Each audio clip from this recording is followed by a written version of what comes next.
Bakit nga ba hindi pinagawa ni Manny Pacquiao ang anak niyang si Iman Bacosa? Isang tanong nang sumabog sa social media matapos ipakita sa programang Kapuso Mo Jessica So ang simpleng pamamahay ni Iman sa probinsya. Habang milyon-milyon ang tinitirhang pamilyang Pacquiao sa General Santos, Makati at Maynila, pinakita ng sa kamerang lumang dingding kahoy, sahig halos patagpitabing bubong ang bahay ni Iman Pacquiao. Andito nagsimula ang ingay. Anak niya, bakit ganyan ang bahay yan? Ang paulit-ulit na tanong ng netizen. May halong awa, halong galit, ng pagkadismaya. Isang pang mga magsasabing may dahilan bakit hindi maayos lahat, pero kabilang banda nagsasabi magdudonate ang milyon-milyon sa tao, bakit hindi niya magpagawa ng bahay ang sarili niyang anak? Sa gitna ng toy si Iman tahimik lang, pero ramdam mo sa mga mata't bigat tanong na iyon. Lumaki si Iman sa Cotabato kasama ng kanyang pamilya at mama niya sa maliit ng bahay na si Juan Rose Bacosa. Hindi siya lumaki na may bodyguard, na may mga sports car or imported shoes. Ang tanging kayamanan niya ay ang apelyidong Pacquiao. Pero kahit ayon, hindi niya agad nakuha. Matagal yan pinapangarap na makilala bilang anak ni Manny. Araw-araw habang nakikita niya sa TV ang mga laban, pakman tahimik niyang iniisip, tatay ko yan, pero hindi niya ako kilala. Masakit, di ba? Ang ngayon lumabas na sa publiko, masakit pa rin. Pero para nito na pinakita ng kimchis ng bahay ni Iman, parang binuksan ang pinto ng isang mas malalim na kwento. Hindi lang ito tungkol sa bahay, hindi lang ito tungkol sa pera, tungkol sa pag-aarap ng isang anak na katotohanan na minsan, kahit gaano kayaman ang ama mo, hindi mo maramdaman ang yaman na yon. Sa panayam na sinabi ni Iman na hindi hinahanap ang pera, ang gusto ko lang naman makilala bilang anak, pero alam nila lahat ng mga netizen. Ibang mabasa na ganitong kwento ang ganitong nakikita nila. Isang anak na multi-billionaire nakitira sa halos gawa na sa kahoy. Mga nakomento na kung totoo talagang ama niya ni si Manny Pacquiao ay hindi alagaan, puro donasyon sa ibang tao, pero sa anak wala. Hindi ba dapat may mansyon na rin? At doon lumaki ang usapan mula sa simpleng picture sa KMJS naging national debate. May mga ayon sa Mike Manny, dumarami na rin ang nagtatanong bakit parang quality ang pagmamahal, bakit mas madali pang tumol sa ibang tao kaysa sariling dugo. Ngunit bago tayo maghusga, kailangan nating balikan ang timeline. Ayon sa mga ulat, nakilala sina Manny at Juan Rose Bacosa, tatlong naging malapit na magkarelasyon, at doon pinanganak si Iman. Ngunit habang lumalaki ang bata, lumayo rin ang communication ng mag-ama. May demandahan, may pride, may galit, hanggang sa unti-unting lumipas ang panahon.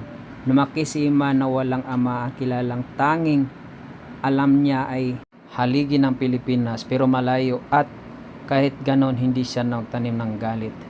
Ang gusto lang niya maramdaman ang yakap ng ama.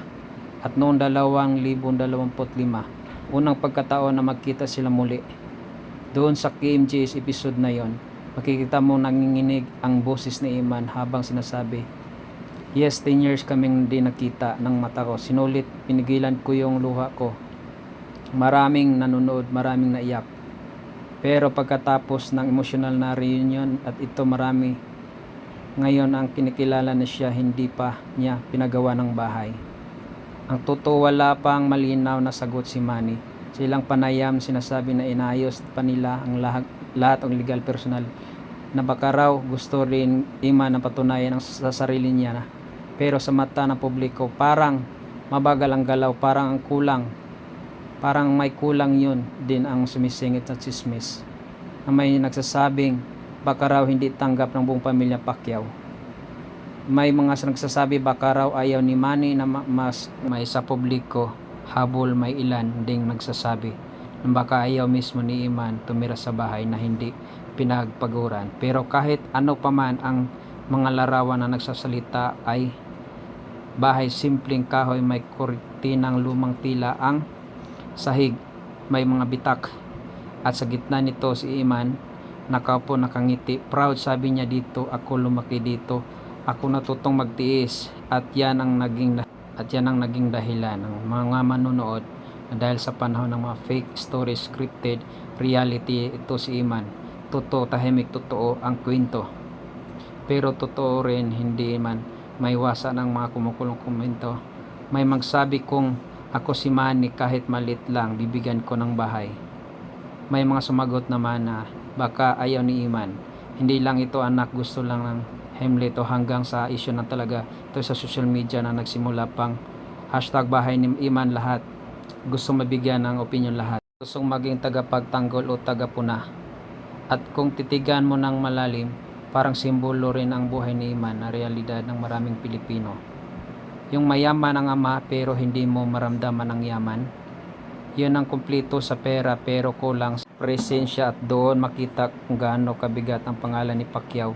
Dahil kahit gusto ni Iman naging sarili niya, laging mayaman man sa likod. Sa ilang clips, tamong tinuturuan siya ng boxing coach. Malinis ang suntok, mabilis ang footwork, pero sa bawat galaw parang laman, parang bawat suntok may tanong sapat.